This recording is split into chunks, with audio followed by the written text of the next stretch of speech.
Welcome, you're watching the India Development Debate. I'm Tamanna Inamdar. Former Indian captain Sourav Ganguly is all set to play the innings of his life as the next BCCI President. The official election is on the 23rd of this month, but since Dada is the only candidate, that is just a formality. Ganguly's stint will only last 10 months because of current BCCI regulations, and he has his task cut out for him. His election ends with it 33 months of the Supreme Court nominated committee of administrators running the body. With this, Ganguly becomes only the second former cricketer elected to run the BCCI since independence. Listen to what he said soon after it became clear that he is the one who will captain the BCCI. It's a very important time in Indian cricket administration because of all what's happened in the last 3 years. To be in a position where I can make a difference along with the team would be extremely satisfying. So hopefully in the next few months we can put everything in place and bring back normalcy in Indian cricket. So Ganguly is not the only new entrant to Indian cricket's highest body. His General Secretary will be Jai Shah, Home Minister Amit Shah's son, and his Treasurer will be MOS Finance Anurag Thakur's brother Arun Dhumal. So will Ganguly manage to shift the paradigm for the BCCI and Indian cricket, or will he be saddled with the legacy of a body that has the deepest links with politics? To speak more on this and what's expected of Dada, I'm joined today by Atul Vasan, former Indian cricketer, Dr. Bimal Soni, former manager of the Indian cricket team, Vijay Lokapalli, deputy editor of The Hindu, and Sumant C. Raman, sports commentator. Welcome to all of you and thank you so much for joining us on the show. Mr. Vasan, let me start with your opening comments. What do you think the biggest task is ahead for Sourav Ganguly? What are his biggest challenges?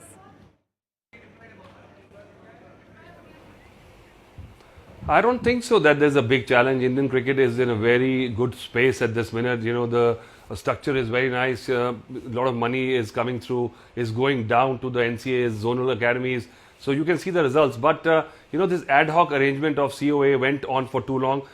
Some balance had to come back, and I'm so glad finally we'll have a cricketer actually elected leading the BCCI. We've thought about it for too long, spoke about it for too long. It looked impossible at one point when we saw that people who were controlling the votes and you know, the state associations, there was no way out. And suddenly probably this you know, bolt from the blue for the old guard has come, and I think going forward will be very positive. Sourav is a very intelligent guy, and cricketers are very smart these days. They're educated, they've got a lot of articulation, and they understand the problem. So I don't think so that we'll be missing too much. I think there'll be a lot added to the picture now.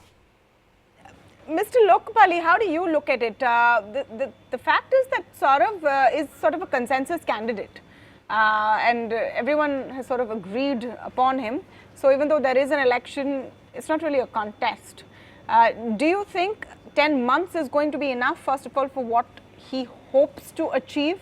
And will he have the space to really change things? Remember, all eyes are going to be on how the BCCI functions now the COA is no longer in charge.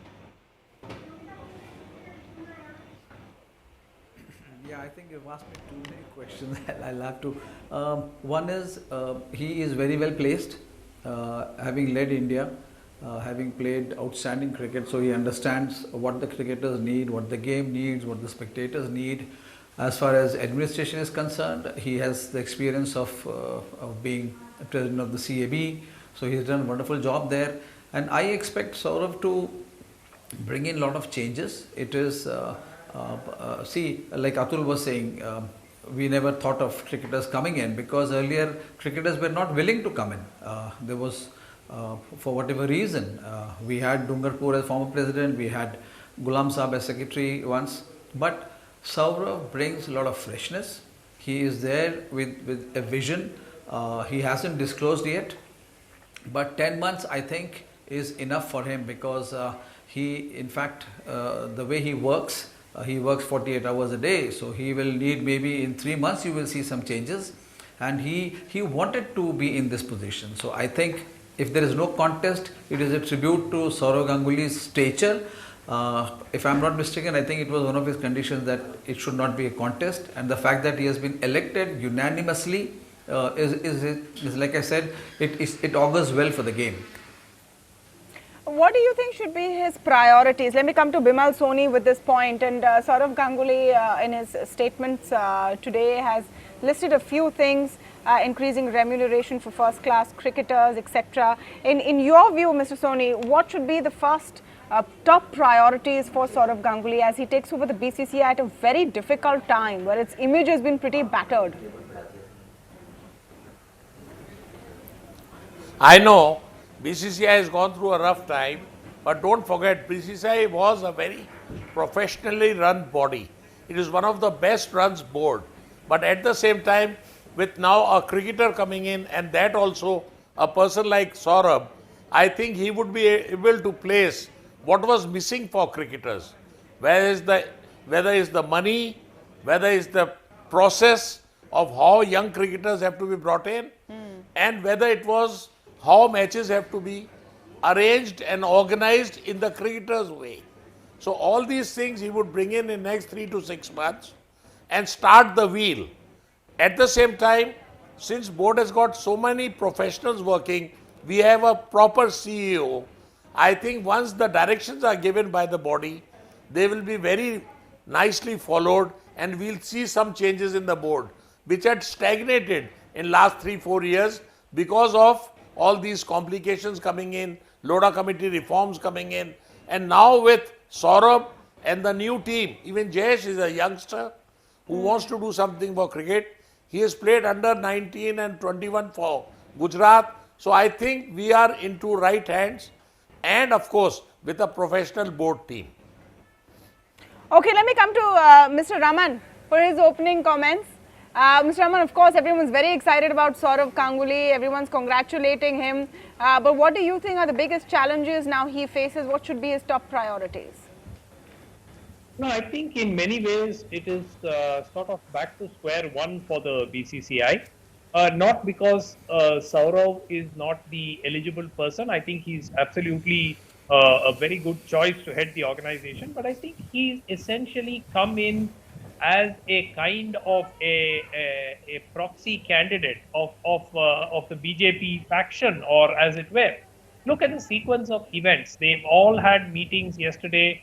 Initially Brijesh Patel is put forward by the Srinivasan faction, and then they have meetings with the Home Minister, and then everything changes. Sourav is then put forward as the unanimous choice, and everybody sort of falls in line. So, I mean, it's in many ways very typical of, and despite the fact that he effectively has a tenure of 9.5 or odd months. Now, what does it actually tell you? It basically tells you that, you have different competing interests and different factions within the BCCI, and this entire exercise of 3 years or whatever that the Supreme Court has actually tried to have the committee of administrators run the BCCI has effectively resulted in nothing. I mean, you just replaced a few names with other members of their families and so on. So I don't honestly see any change. The TNCA is now run by Mr. N. Srinivasan's daughter, Mr. Amit Shah's son, Mr. Anurag Thakur's brother. I mean, what has changed? Nothing has changed. And I find it incredible that others on the panel see this as a dawn of a new era, as it were. I see it basically as pure and simple, back to square one.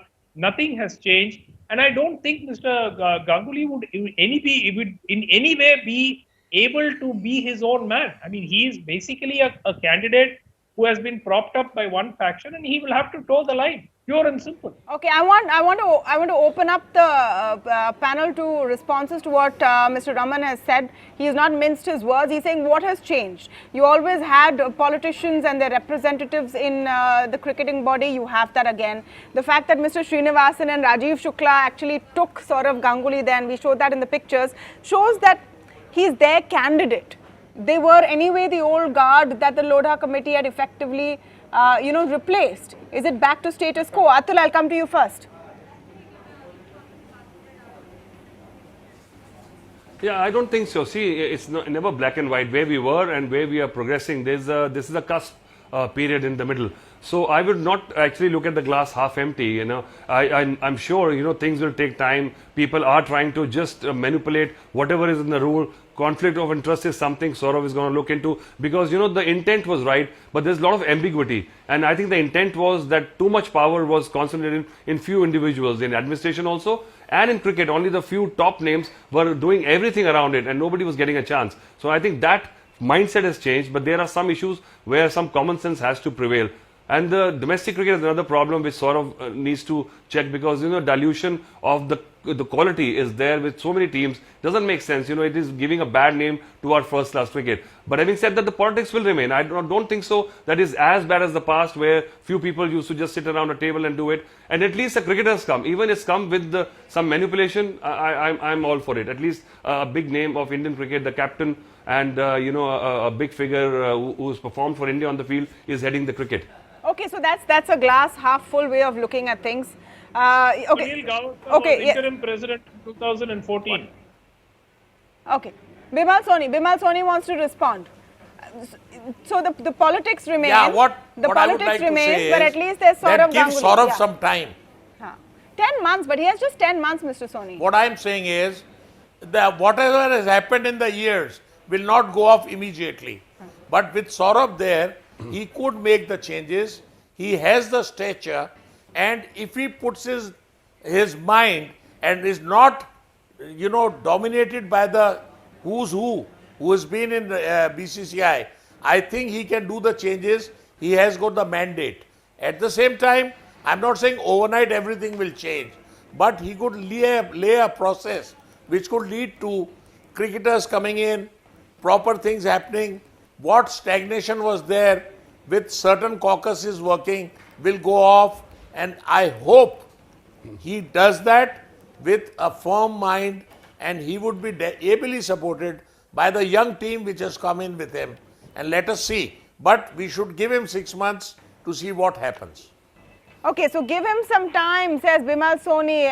Mr. Lokapali, are you optimistic that he will actually be able to sort of be his own man and do his own things? Conflict of interest is one issue that Atul Vasan spoke about, which actually limits the kind of sort of talent that Sourav has available to him in all of his committees.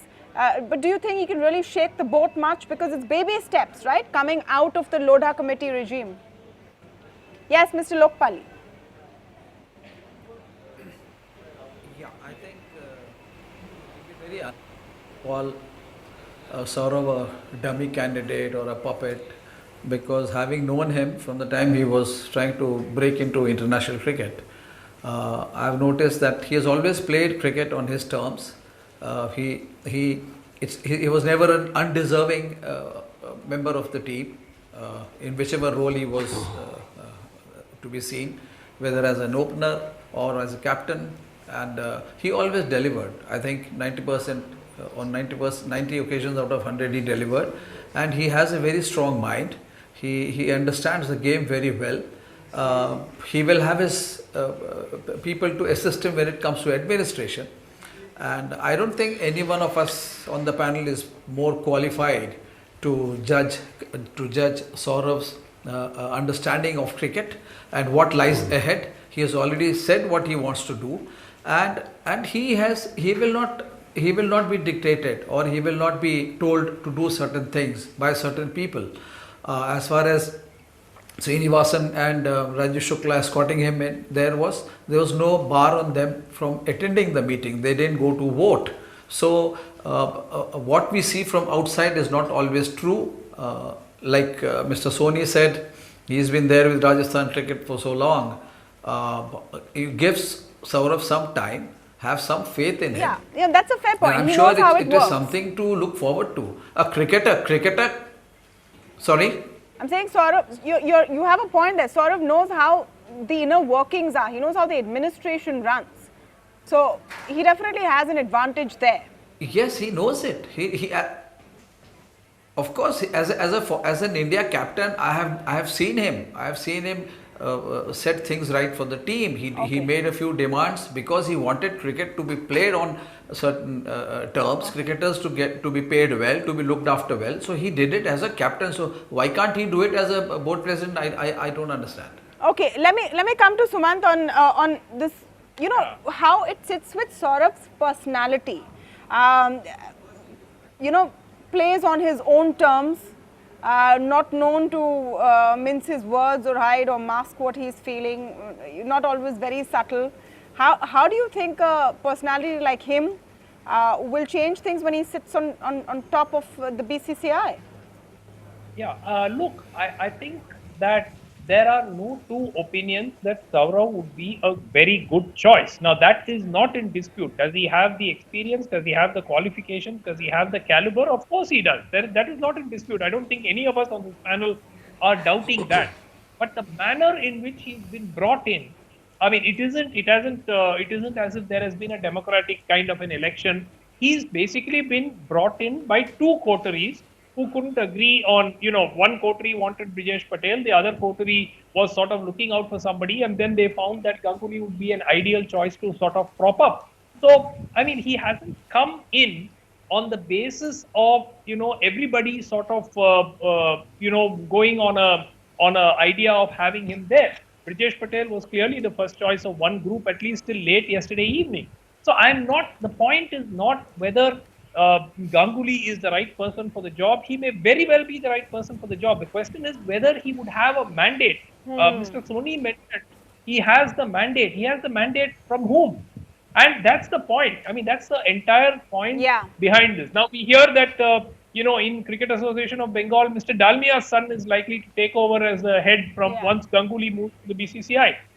I mean, nothing has changed. We've just had, sons, daughters, brothers replace their same families dynasties, political dynasties, and Sourav is sort of like the face that makes it all okay because he's loved, respected, and accepted by all. Mr. Soni, you want to respond to that? He gives legitimacy to the whole thing. What I would like to say is that there is something like democracy, and in CAB, they got a lot of people who have voted for Dalmia always. So obviously, his son has a better chance than a newcomer. But that does not mean, what I meant for Ganguly was that he's a cricketer in his own right. He's a senior person. He has been found to be very articulate.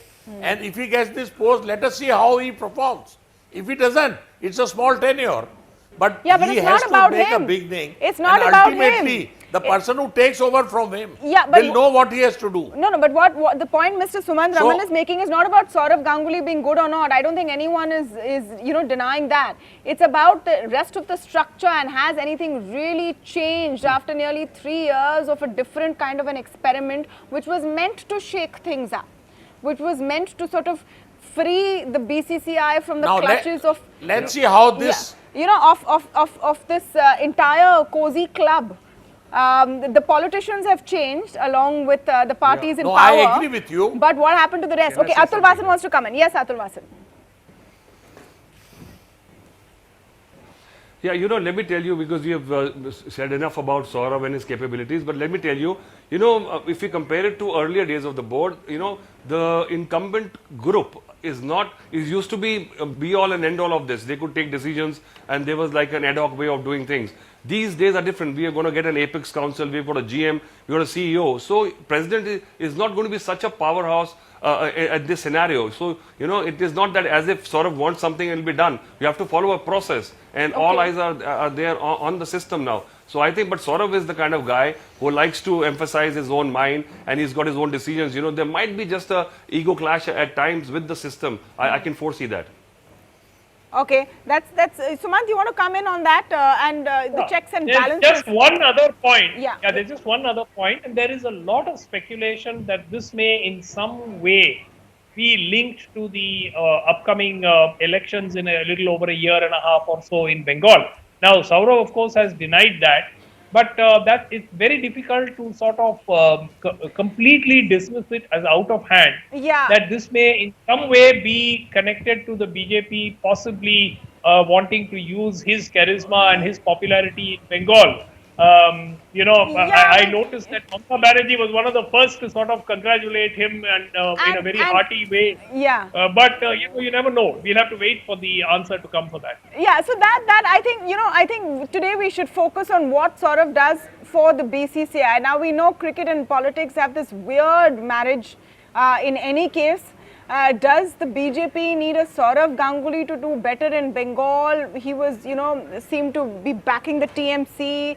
Mamata is also very happy that he is at this position. All Bengalis are happy. So I think the political angle, like you said, Sumant, is in the scheme of speculation right now. So we should just, for that very matter, keep it aside. I think what the focus is it's a new beginning. Is it truly a new beginning? I think that's a valid point you made. And I want to come back to Vijay on that point. Is it truly a new beginning? And keeping aside Saurav's capabilities, what is he going to be actually able to do? Are you dismayed seeing more sons and brothers and daughters and more of dynasties, even though maybe different color of parties, but back in that whole system?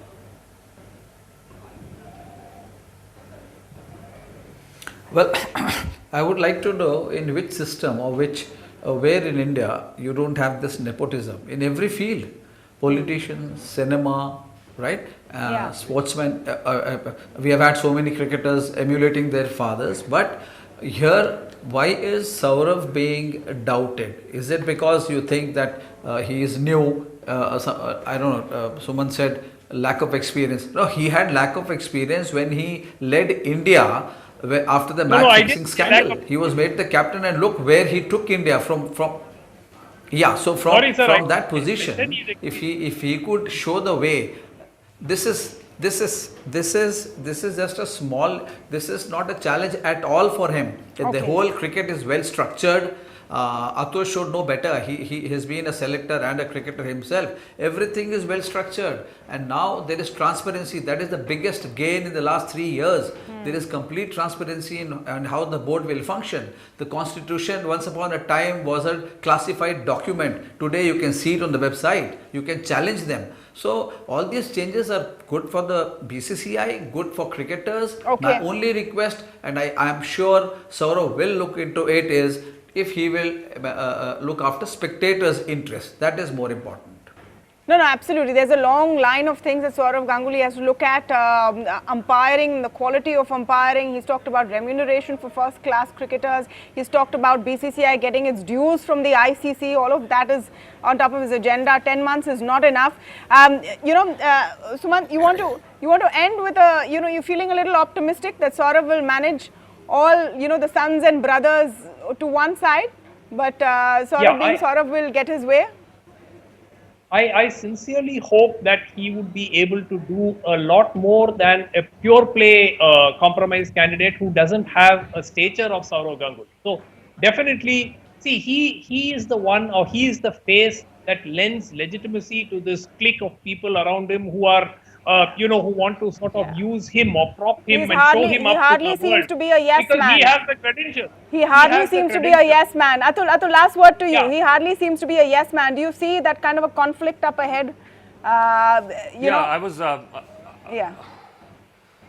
Well, I think so, because, there was a lot of talk about this conjecture that he is a consensus candidate, and it's like politics. But even if it is, they have just, got a guy who has led India and is a big name to lead the board. There's Brijesh Patel also has played for India. So I think, and they are not that naive. They don't know that they are putting up a man who will refuse to be a proxy guy. So if they think they can put him up and do their own thing, they are, going to be surprised. Yeah. That's one thing to bet on. If nothing else, you can bet on Dada not towing anybody's line. And we hope that works for Indian cricket as well. Thank you to all of you for joining us on debate number 1. I'm so sorry, Mr. Soni, I'm right out of time. If you want to say something in 5 seconds, then I'll give you the last word. Well, I think give him a chance to lay the foundation of a new BCCI. And Sourav is the right man at the right time. Well said. I'll end on that, but I would urge all of our viewers to stay back and come back after the break. We have a very interesting debate up next. Abhijit Banerjee has won the Nobel Prize for Economics. He's one of 3, Indian origin of course, and he was just last week on stage with Raghuram Rajan. Both of them had some very pretty harsh things to say about the way the Indian economy is being run. The fact that there are big names out there with a message for the government on the economy begs the question, are we willing to listen to these great minds? That debate coming up next.